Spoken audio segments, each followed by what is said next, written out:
אבל יש הרבה סכמות תנועתיות שמשה עבד עליהן או סביבן. זה תבנית סכמה? כן, איזושהי תבנית, כן, איזושהי תבנית תנועתית. אז מה שעשינו היום, זאת אחת הסכמות האלה, שמופיעות בהמון ATM'ים, בכל מיני וריאציות. זה יכול להתחיל מהצד אל הגב, זה יכול בכלל להגיע לשם שכיבה על הבטן וכן הלאה וכן הלאה וכן הלאה. עכשיו, הרעיון הוא שהמחשבה, כשאנחנו לוקחים סכמה, המטרה היא לא שהמחשבה שלנו תהפוך להיות סכמטית. שזה אחד הפרדוקסים פה, כי אתה לוקח סכמה, עבדנו עכשיו, כל ה-ATM השקענו והראיתי וזה, ואז להתחיל לחשוב סכמטי. זאת לא המטרה.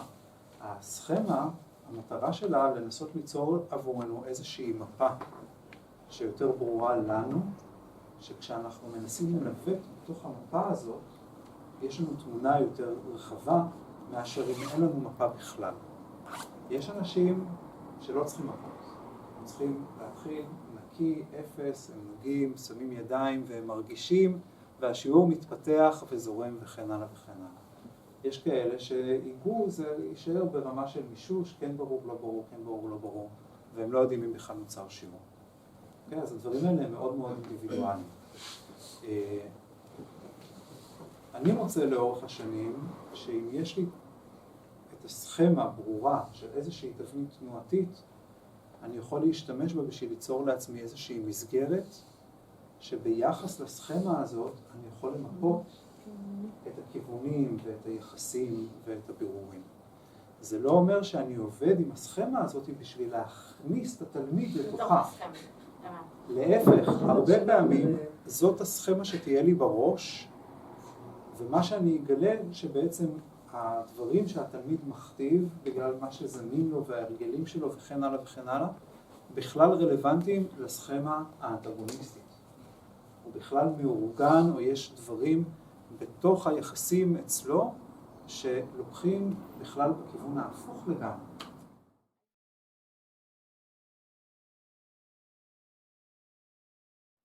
תביא רגע את הידיים אחת אל השנייה, שיד ימין אוחזת את שורש כף יד שמאל, ואז אני יכול להגיד לעצמי, אני אעזור עם הסכמה הזאת שעשינו בבוקר, נכון? ואני מחפש, ותקטי מעט את הברכיים לימין, אבל תראו, לא יודע אם אתם יכולים לראות, אבל אם תסתכלו על היחסים פה בין עצם החזה והצלעות פה בצד ימין, לאן זה הולך?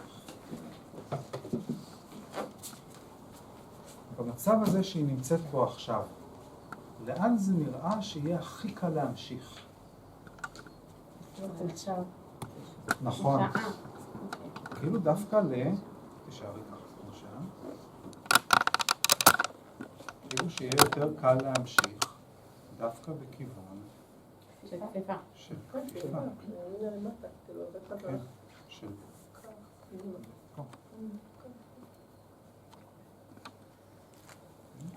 כמו מין שיעור, שימי רגע את הידיים מאחורי הראש. נכון? כמו מין שיעור כזה שהברכיים קצת שוקעות, ואז אתה מרים את הראש תוך כדי מין גלגול כזה בסיסי, והמרפקים ככה עוקבים אחר תנועת הברכיים. נכון? כזה מין. זה מגדיל את מה שאנחנו רואים עכשיו בבית החזה. אז זה מאוד חשוב, כי אחרת אני אתחיל להיאבק איתה. אני אכנס לסוג של מאבק, אני אנסה להכתיב לה משהו שהיא בכלל מאורגנת לכיוון ההפוך. אפילו יותר מזה, זה נראה שאולי יהיה לך קל להרים את הראש קדימה וקצת באלכסון לשמאל. תשאיר את הברכיים פה, כן, לפה. זה מין. שזה עוד יותר מקצר את הצד הימני של בית החזה. זה. זאת סכמה אחרת לגמרי. נכון? של להיות בפיתול, ואז לעשות את הפלקשן.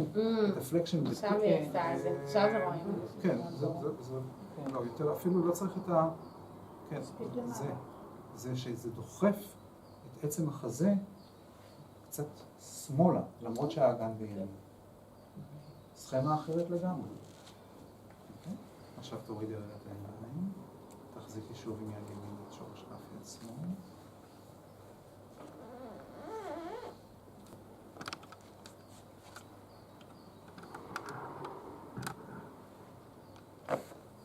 ועכשיו,